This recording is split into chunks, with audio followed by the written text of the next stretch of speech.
علیکم 9 کلاس. مجھے امید ہے آپ سب بالکل ٹھیک ہوں گے. آج ہم اسلامیات کا فرسٹ چیپٹر سٹارٹ کریں گے جو ہے تعریف قرآن مجید. اس سبق کو پڑھنے کے بعد طلبہ اس قابل ہو جائیں گے قرآن مجید کی حفاظت کے بارے میں جان سکیں, قرآن مجید کی جمع تدوین کے مراحل کے بارے میں جان سکیں, قرآن مجید کو ہدایت کا سرچشمہ مانتے ہوئے اس کی تعلیمات پر عمل پیرا ہو سکیں, قرآن مجید کی عالمگیریت کو سمجھ سکیں, نبی کریم کے دور میں قرآن مجید کی تدوین کے طریقہ کار کا جائزہ لے سکیں. اب جو میں ریڈنگ کروں گی آپ نے اسے انتہائی توجہ سے سننا ہے کیونکہ اب SLO بیسک ایگزام ہوتے ہیں تو ان میں ریڈنگ کے اندر سے MCQs مختصر سوال پوچھے جا سکتے ہیں, اس لیے اس کا ریڈنگ کا توجہ سے سننا بہت ضروری ہے. میں ریڈنگ کروں گی ساتھ ساتھ آپ کو گائیڈ کرتی جاؤں گی. چلیں سٹارٹ کرتے ہیں. بسم اللہ الرحمن الرحیم. لفظ قرآن قراتن سے ہے جس کے معنی پڑھنے کے ہیں. چونکہ قرآن مجید ایسی واحد کتاب ہے جو دنیا میں سب سے زیادہ پڑھی جاتی ہے اس لیے اسے قرآن کہا جاتا ہے. قرآن مجید اللہ کی آخری کتاب ہے جو اس نے اپنے آخری نبی حضرت محمد صلی اللہ علیہ وآلہ وسلم پر نازل فرمائی. یہ اللہ کا کلام ہے جو اللہ کے مقبر فرشتے حضرت جبرائیل علیہ السلام کے ذریعے نازل ہوا. قرآن مجید کو اللہ تعالیٰ نے تقریباً 23 سال کے عرصے میں آہستہ آہستہ حالات و واقعات اور ضرورت کے مطابق نازل فرمایا. یہ کتاب قیامت تک آنے والے انسانوں کے لیے رشد و ہدایت اور رہنمائی کا ذریعہ ہے. یہ قرآن مجید کا معجزہ ہے کہ اسے پڑھنے والے اکتاہٹ یعنی تھکن, بیزار ہو جانا یا تھکن کا شکار نہیں ہوتے بلکہ اسے ہر لمحہ نئی لذت اور سرور حاصل ہوتا ہے. یعنی ہر لمحہ اس کے اندر اور جذبہ پیدا ہوتا ہے, اسے مطلب مزہ آتا ہے, خوشی ملتی ہے, جذبہ پیدا ہوتا ہے کہ میں نے اور پڑھنا ہے. محفوظ ترین کتاب. قرآن مجید کی حقانیت کی یہ دلیل ہے کہ اس کا ایک حرف 14 صدیاں گزرنے کے باوجود بھی محفوظ ہے. قرآن مجید کے الفاظ کی طرح اس میں بیان کی گئی معلومات بھی قرآن مجید کے اعجاز کی دلیل ہے. قرآن مجید دنیا کی وہ واحد کتاب ہے جو آج تک اسی طرح محفوظ ہے جس طرح نازل ہوئی تھی. قرآن مجید قیامت تک آنے والے انسانوں کے لیے ہدایت اور رہنمائی کا ذریعہ ہے. چنانچہ اللہ تعالیٰ نے اس کی حفاظت کا ذمہ لیتے ہوئے ارشاد فرمایا.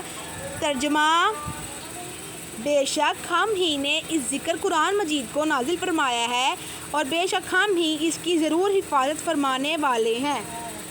قرآن مجید کی عالمگیریت. قرآن مجید اللہ کی آخری اور عالمگیر کتاب ہے.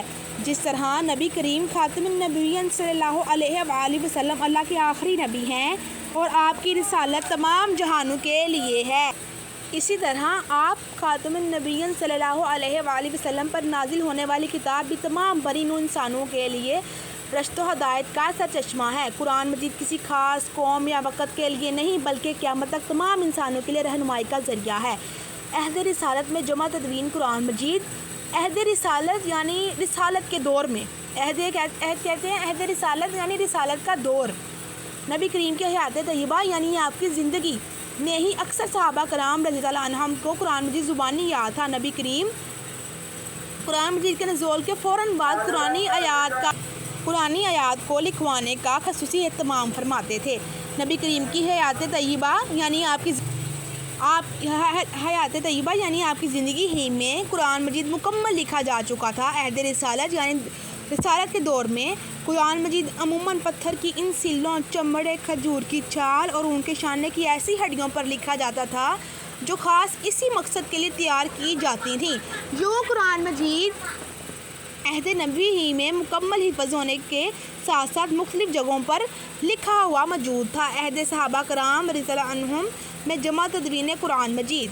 عہد صحابہ کرام جو صحابہ کرام کا دور تھا. نبی کریم کی زندگی میں اگرچہ قرآن مجید مکمل کتابی شکل میں موجود تھا تاہم حکومتی سرپرستی میں قرآن مجید کی نشر و اشاعت کا آغاز نہیں ہوا تھا. قرآن مجید کو سرکاری سرپرستی میں جمع کرنے کی ضرورت حضرت ابوبکر صدیق رضی اللہ عنہ کے دور خلافت میں اس وقت محسوس ہوئی جب جنگ یمامہ میں قرآن مجید کے سینکڑوں حفاظ کرام شہید ہو گئے. اللہ تعالیٰ کی مدد سے مسلمانوں کو اس جنگ میں فتح نصیب ہوئی. تاہم اس وقت یہ محسوس کیا گیا اگر مستقبل میں اسی طرح حفاظ کرام شہید ہوتے رہے تو کہیں قرآن مجید کا کوئی حصہ ضائع نہ ہو جائے۔ حضرت ابوبکر صدیق رضی اللہ عنہ نے حضرت عمر فاروق رضی اللہ عنہ اور دیگر جلیل القدر صحابہ کرام رضی اللہ عنہ مشورے سے قرآن مجید کی جمع تدوین کا آغاز کیا، یعنی جمع تدوین ایک کتابی شکل میں اختیار کرنے کا۔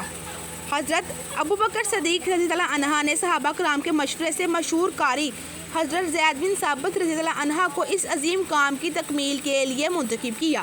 اب کویسچن یہ بھی آ سکتا ہے کون سے قاری کو اس کام قرآن مجید کی جمع تدوین کے کام کے لیے منتخب کیا گیا۔ MCQs بھی آ سکتا ہے کہ مطلب وہ 3-4 آپشنز دیں گے جن میں سے ایک کریکٹ ہوگی حضرت زید بن ثابت والی، کہ قرآن مجید کی جمع تدوین کے لیے کس قاری کو منتخب کیا گیا، تو اس لیے آپ نے یہ نام اپنے ذہن میں رکھنا ہے۔ حضرت زید بن ثابت رضی اللہ عنہ عہد رسالت میں وحی کی کتابت کا فریضہ انجام دیا کرتے تھے۔ حضرت زید بن ثابت رضی اللہ عنہ کی سربراہی میں قائم کمیٹی نے مسلسل اور انتہائی محنت سے قرآن مجید کو ایک مصحف کی صورت میں جمع کیا۔ قرآن مجید کا یہ نسخہ حضرت ابوبکر صدیق کے پاس موجود رہا، جو آپ رضی اللہ عنہ کی وفات کے بعد حضرت عمر فاروق کو منتقل اور حضرت عمر فاروق رضی اللہ عنہ کی شہادت کے بعد ام المؤمنین حضرت حفصہ کی تحویل میں آ گیا۔ حضرت عثمان رضی اللہ عنہ کے عہد خلافت میں جب مختلف قراتوں اور لہجوں میں قرآن مجید کی تلاوت پر اختلاف پیدا ہوا تو انہوں نے ام المؤمنین حضرت حفصہ کے نسخے کی مختلف نقلیں تیار کر کے مختلف صوبوں کو بھجوا دیں اور سب مسلمانوں کو ایک قرات پر متحد کر دیا، یعنی ایک لہجے پر متحد کر دیا کہ سب اسی لہجے میں قرآن مجید کی تلاوت کریں گے۔ آگے ہماری نیکسٹ سٹارٹ ہوتی ہے مشق۔ لفظ قرآن کا معنی ہے کثرت سے پڑھی جانے والی کتاب، جو کہ ہم پچھلے ریڈنگ میں بھی پڑھ کے آئے ہیں، جو دنیا میں سب سے زیادہ پڑھی جاتی ہے۔ نیکسٹ کویسچن ہے تمام مسلمانوں کو ایک قرات اور لہجے پر متفق کرنے والی شخصیت بے حضرت عثمان غنی رضی اللہ عنہ۔ نیکسٹ، کس جنگ میں قرآن مجید کے حفاظ کرام کثیر تعداد میں شہید ہوئے؟ جنگ یمامہ۔ حکومتی سرپرستی میں حضرت ابوبکر صدیق کی طرف سے قرآن مجید کی جمع تدوین کے لیے سربراہ قائم کیے گئے حضرت زید بن ثابت رضی اللہ عنہ۔ حضرت ابوبکر صدیق رضی اللہ عنہ کے دور میں جمع کیے جانے والا قرآن مجید کا نسخہ کن کے پاس موجود رہا؟ حضرت حفصہ رضی اللہ عنہ۔ تمام مسلمانوں کو ایک قرات اور لہجے پر متفق کرنے والی شخصیت حضرت عثمان غنی رضی اللہ عنہ۔ نیکسٹ، مختصر جواب دیں۔ قرآن مجید کا مختصر تعارف قلم بند کر کے لکھیں۔ جو کہ ہم پڑھ رہے تھے کہ لفظ قرآن قراتن سے ہے جس کے معنی پڑھنے کے ہیں، چونکہ قرآن مجید ایسی واحد کتاب ہے جو دنیا میں سب سے زیادہ پڑھی جاتی ہے، اس لیے اسے قرآن کہا جاتا ہے۔ قرآن مجید اللہ کی آخری کتاب ہے جس نے اپنے آخری نبی حضرت محمد صلی اللہ علیہ وآلہ وسلم پر نازل کی۔ یہ اللہ کا کلام ہے جو اللہ کے مقرب فرشتے حضرت جبرائیل علیہ السلام کے ذریعے نازل ہوا۔ قرآن مجید قرآن نے تقریباً 23 سال کے عرصے میں آہستہ آہستہ حالات و واقعات اور ضرورت کے مطابق نازل کیا اور ضرورت کے مطابق نازل فرمایا۔ یہ کتاب قیامت تک آنے والے انسانوں کے لیے رشد و ہدایت اور رہنمائی کا ذریعہ ہے۔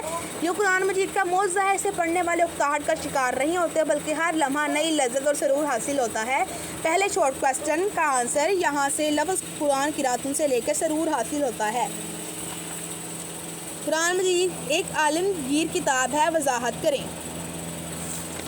اس کا آنسر پیج نمبر 2 یہاں سے قرآن مجید کی عالمگیریت۔ قرآن مجید اللہ کی آخری اور عالمگیر کتاب ہے، جس طرح نبی کریم صلی اللہ علیہ وآلہ وسلم اللہ کے آخری نبی ہیں اور آپ کی رسالت تمام جہانوں کے لیے ہے، اسی طرح آپ پر نازل ہونے والی کتاب تمام برینوں انسانوں کے لیے رشد و ہدایت کا سرچشمہ ہے۔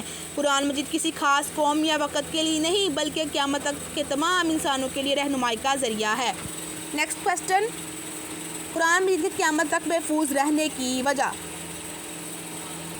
نیکسٹ کویسچن ہے قرآن مجید کے قیامت تک کے لیے محفوظ ہونے کی وجہ بیان کریں۔ تو پیج نمبر 2 پہ یہاں سے قرآن مجید قیامت تک آنے والے انسانوں کے لیے ہدایت و رہنمائی کا ذریعہ ہے، چنانچہ اللہ تعالیٰ نے اس کی حفاظت کا ذمہ لیتے ہوئے ارشاد فرمایا، بے شک ہم بے شک ہم ہی نے اس ذکر قرآن کو نازل فرمایا ہے اور بے شک ہم ہی اس کی ضرور حفاظت فرمانے والے ہیں۔ یہاں تک شارٹ نمبر 3 کا آنسر ہے۔ یہاں سے قرآن مجید قیامت تک آنے والے انسانوں فرمانے والے ہیں۔ نیکسٹ کویسچن ہے قرآن مجید کا اعجاز تحریر کریں۔ پیج نمبر 2 پر یہاں سے قرآن مجید کی حقانیت کی یہ دلیل ہے، اس کا ایک ایک حرف 14 صدیاں گزرنے کے باوجود بھی محفوظ ہے۔ قرآن مجید کے الفاظ کی طرح اس میں بیان کی گئی معلومات بھی قرآن مجید کے اعجاز کی دلیل ہے۔ قرآن مجید دنیا کی وہ واحد کتاب ہے جو آج تک اسی طرح محفوظ ہے جس طرح نازل ہوئی تھی۔ ان میں آپ نیکسٹ کویسچن ہے کویسچن نمبر 5 عہد رسالت میں تدوین قرآن مجید کی وضاحت کریں۔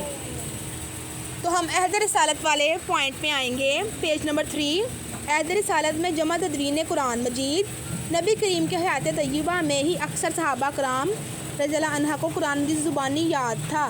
نبی کریم خاتم النبیین صلی اللہ علیہ وآلہ وسلم قرآن مجید کے نزول کے فوراً بعد قرآن یاد کو لکھوانے کا خصوصی اہتمام فرماتے ہیں۔ نبی کریم صلی اللہ علیہ وسلم کی حیات طیبہ ہی میں قرآن مجید مکمل لکھا جا چکا تھا۔ عہد رسالت ہی میں قرآن مجید عموماً پتھر کی انسیل اور چمڑے، کھجور کی چھال اور اونٹ کے شانے کی ایسی ہڈیوں پر لکھا جاتا تھا جو خاص اسی مقصد کے لیے تیار کی جاتی تھیں۔